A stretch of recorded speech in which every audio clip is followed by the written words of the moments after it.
It has been announced. It has been announced that the Packers and Eagles, it will be the first Friday night in September as they will face off in São Paulo, Brazil, as the first ever NFL game in Brazil. I know Lee DeLapp, our executive producer, diehard Packers fan, he has already thrown his hand up in the air saying, I want to go to Brazil. I want to cover this Packers-Eagles game.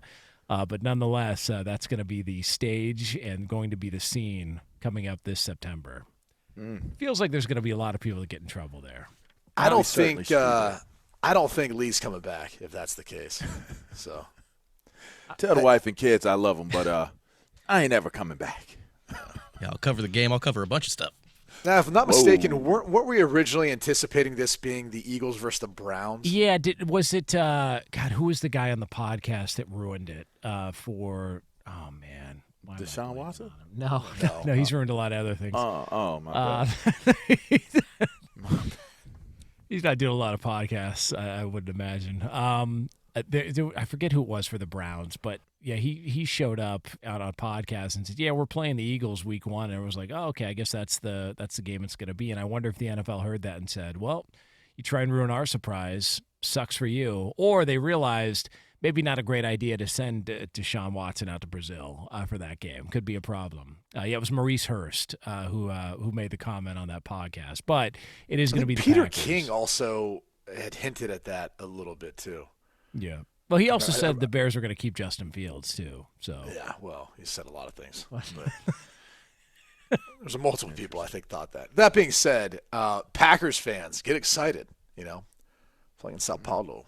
But that'll be a great game, great matchup. I do wonder, what other cities the NFL is still targeting, to play some of these international games in, and then also how they handle, what's going on. I mean, let's just be real with each one of those countries. I mean, right now there's a battle between the government there in Brazil and Elon Musk and censorship over X or Twitter, whatever you want to call it. I wonder how they go about handling some of what's happening in these other countries as they prepare for really presenting their game to the rest of the world. I mean, how they go about factoring that into the decision of selecting some of these cities.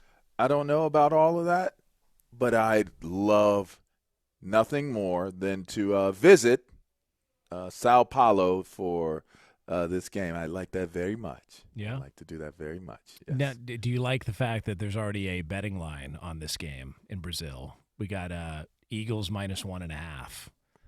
I would like to bet the over of Eagles -1.5 players that make it back on the plane to get back over to the States, because I think not some the of those point guys, total, but yeah, the player total. Okay, some of those guys are going to be looking around, going, you know what, dollar goes a long way here. I'm good.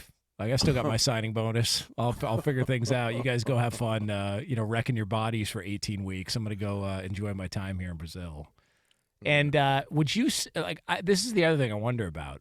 What are these teams going to feel like week 2?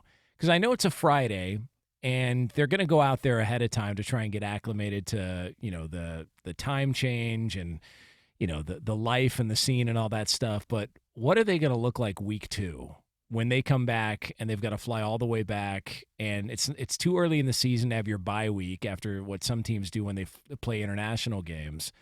I'm telling you right now, that's the move. The second that schedule comes out, all the experts out there, the sharps, if you will, are going to jump on the week 2 line and whoever Green Bay and Philly is playing. They're going to jump at that chance to try and fade them because they're going to be worried about the Brazilian hangover that they're dealing with that early in the season. You heard it here first. And that's how you break down week 1 of an NFL game. I'm curious, what is their schedule? See, NBA, I had a lot of NBA friends. Their travel schedule is so relaxed. They'll stay after the games. They get there. They just have to be there for shoot-arounds and stuff like that. For the most part, they're just they're kind of on their own. Yeah. But the NFL, man, they be having you on such a tight time schedule that you have to find pockets of time to be a degenerate if that's your if that's how you're feeling. So I'm curious, knowing that this is that type of environment. And by the way, They played in Mexico. Mexico is that environment as well. Mexico wouldn't have City's known wild, that. yeah. Yeah, but I've been to Mexico several times to do some camps, and boy, I tell you, it was a very nice trip. It was very nice. It was Muy very caliente. nice, and so I'm just curious as to how they're going to manage these guys, because it will have that element where you don't want guys. It's interesting. They went to Barcelona. They played in. I was telling the story because I interviewed Merrill Hodge the other week. He came on to he came onto the beach with a leopard print Speedo on that trip, and we were talking about it. But they played in Barcelona, Spain. And I was young. I was like 14 years old, but I wasn't too young to have eyes and to realize that there are some very, very beautiful people in Barcelona, Spain.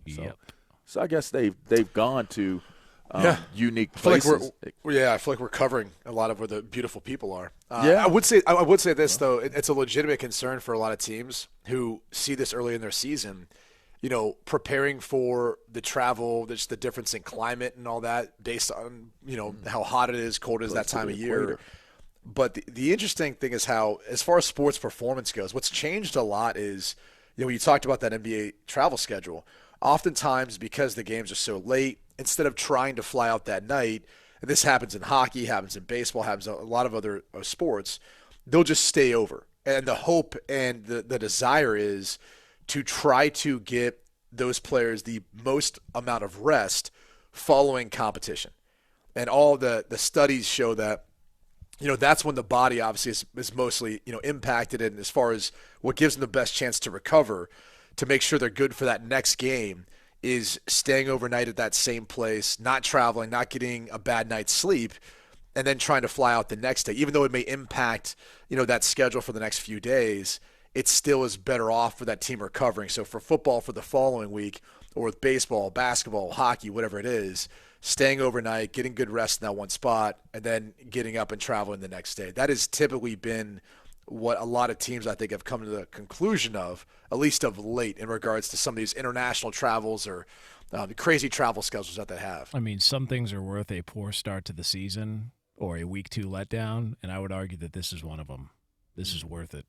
If you're going to go to Brazil and go enjoy your time in Brazil and stay over an extra night, probably going to impact the second game, but it's worth it.